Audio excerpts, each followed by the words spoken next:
বন্ধুরা ডিজাইন কাটছে খাটের মধ্যে কীভাবে কাটতে হয়। প্রথমে আগে ছবিটা আঁকিয়ে নিতে হয় কাঠের উপরে ফর্ম করে তারপরে ওটাকে দাগিয়ে কুপাতে হয়।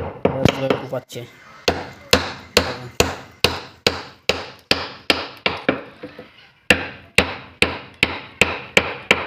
এভাবে কুপিয়ে নিয়ে তারপরে বাটালি দিয়ে ফিনিশিং দেওয়া হবে।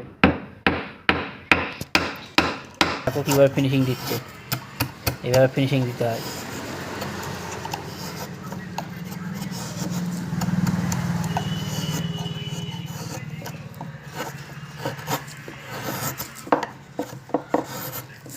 এই দেখো বন্ধুরা এইভাবে ফিনিশিংটা দিতে হয়। এইভাবে ফিনিশিংয়ের পরে কেমন লাগছে দেখো দেখতে।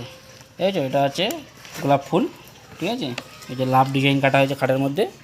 ঠিক আছে, দেখো সবাই বলে লাইক কমেন্ট করতে, লাইক কমেন্ট করি সবই ঠিক আছে, কিন্তু লাইক কমেন্ট করলে নাকি রিচ এঙ্গেজমেন্টটা বাড়ে। তো লাইক কমেন্টটা করার পরে দেখছি এঙ্গেজমেন্ট কমে যাচ্ছে।